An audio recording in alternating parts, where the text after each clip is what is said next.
আসসালামু আলাইকুম। ওয়ালাইকুম আসসালাম রহমতুল্লাহ। তোমার নাম? সাইমা ইসলাম আমেনা। মাশাআল্লাহ। আব্বুর নাম? সালাউদ্দিন। বাসা? না, ঢাকা বিক্রমপুর। ঢাকা বিক্রমপুর। মাশাআল্লাহ। তুমি কি পরীক্ষা দিতে আসছো? হাদিস। হাদিস শরীফ। মাশাআল্লাহ। তো ঠিক আছে, 1 নম্বর হাদিস থেকে শুরু করো। 1 নম্বর হাদিস শরীফ, আখলিস দীনাকা ইয়াকফিকাল আমালুল কলিল। 1 নম্বর হাদিস শরীফের অর্থ, তোমার ঈমানকে খাঁটি করো, অল্প আমলে নাজাতের জন্য যথেষ্ট হইবে। 2 নম্বর হাদিস শরীফ, খায়রুকুম মান তাআল্লামাল কুরআন ওয়া আল্লামা। 2 নম্বর হাদিস শরীফের অর্থ, তোমাদের মধ্যে সর্বোত্তম ওই ব্যক্তি যিনি কুরআন মাজিদ শিক্ষা করেন এবং শিক্ষা দেন। 3 নম্বর হাদিস শরীফ, তলাবুল ইলমি ফারিদাতুন আলা কুল্লি মুসলিম। 3 নম্বর হাদিস শরীফের অর্থ, দ্বীনে ইলম তলব করা প্রত্যেক মুসলমানের ওপর ফরজ। 4 নম্বর হাদিস শরীফ, আত-তুহুরু শাতরুল ঈমান। 4 নম্বর হাদিস শরীফের অর্থ, পবিত্রতা ঈমানের অঙ্গ। 5 নম্বর হাদিস শরীফ, মিফতাহুল জান্নাতিস সালাহ। 5 নম্বর হাদিস শরীফের অর্থ, নামাজ বেহেশতের চাবি। 6 নম্বর হাদিস শরীফ, আউয়ালু মা ইউহাসাবু বিহিল আবদু ইয়াউমাল কিয়ামাতিস সালাহ। 6 নম্বর হাদিস শরীফের অর্থ, কিয়ামতের দিন সর্বপ্রথম নামাজের হিসাব হইবে। 7 নম্বর হাদিস শরীফ, ফাদলুল আলিমি আলাল আবিদি কাফাদলি আলা আদনাকুম।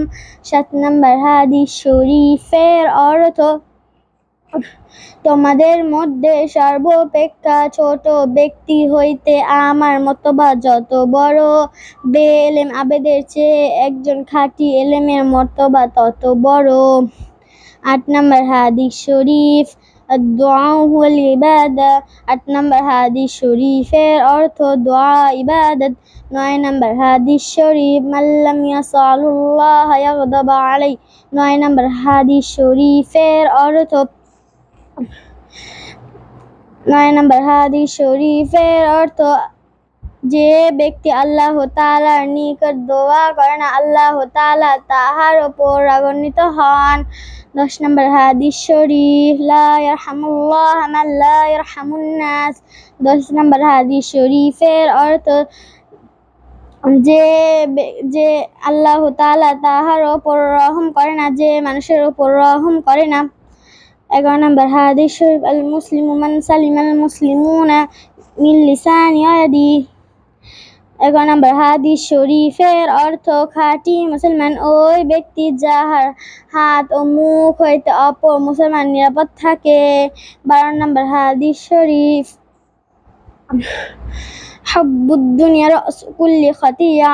12 নম্বর হাদিস শরীফের অর্থ, দুনিয়ার মহব্বত সব গুনাহের মূল।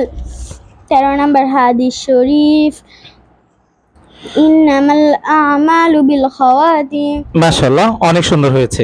দেখো, তুমি একটা হাদিস বললা, ভালো করে খেয়াল করো। হুব্বুদ দুনিয়া রাসু কুল্লি খাতিয়া। দুনিয়ার দুনিয়ার মহাব্বত সমস্ত গুনাহের মূল। দুনিয়ার মহাব্বত বলতে, আজকে তুমি ফোন পেয়ে তুমি নামাজ ভুলে যাও, তুমি কোরআন ভুলে যাও, তুমি বাবা মাকে ভুলে যাও, তোমার মাদ্রাসায় আসতে মনে চায় না, এই যে দুনিয়ার মহাব্বত। আবার অনেকে টেলিভিশন, স্মার্ট টিভি বা মনিটর এগুলো নিয়ে পাগল হয়ে যায়, মানে এগুলো পেয়ে আর মাদ্রাসায় আসতে চায় না। তো এগুলো হলো দুনিয়ার মহাব্বত। দুনিয়াতে যত কিছু আছে কোরআনের কাছে এগুলো কিছু না। আমার সবচাইতে পৃথিবীর মধ্যে শ্রেষ্ঠ এবং ভালোবাসার পাত্র কি হবে? আল কোরআন, হাদিস। আল্লাহ আমার সবচাইতে প্রিয়।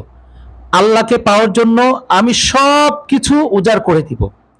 আর যেখানে আল্লাহ নেই বা আল্লাহর বিপরীতে কেউ আছে, আল্লাহর বিপরীত মানে কে? শয়তান। শয়তান কখনো আল্লাহর কাজ করতে দিবেন না।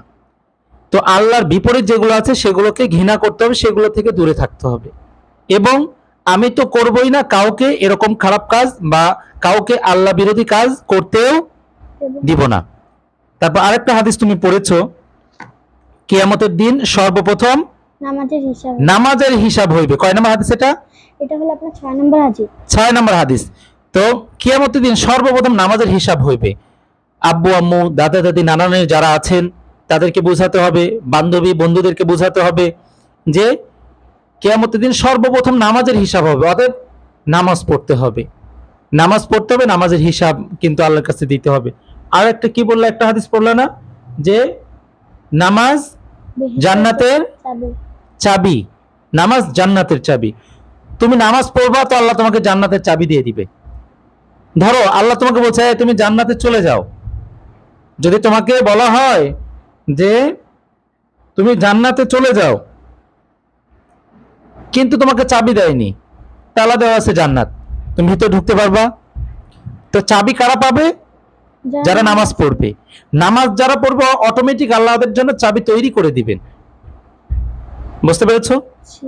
তো এই জন্য এই হাদিসগুলো পড়ার উদ্দেশ্য বা হুজুরদের পড়ানোর, ম্যাডামদের পড়ানোর উদ্দেশ্য কি?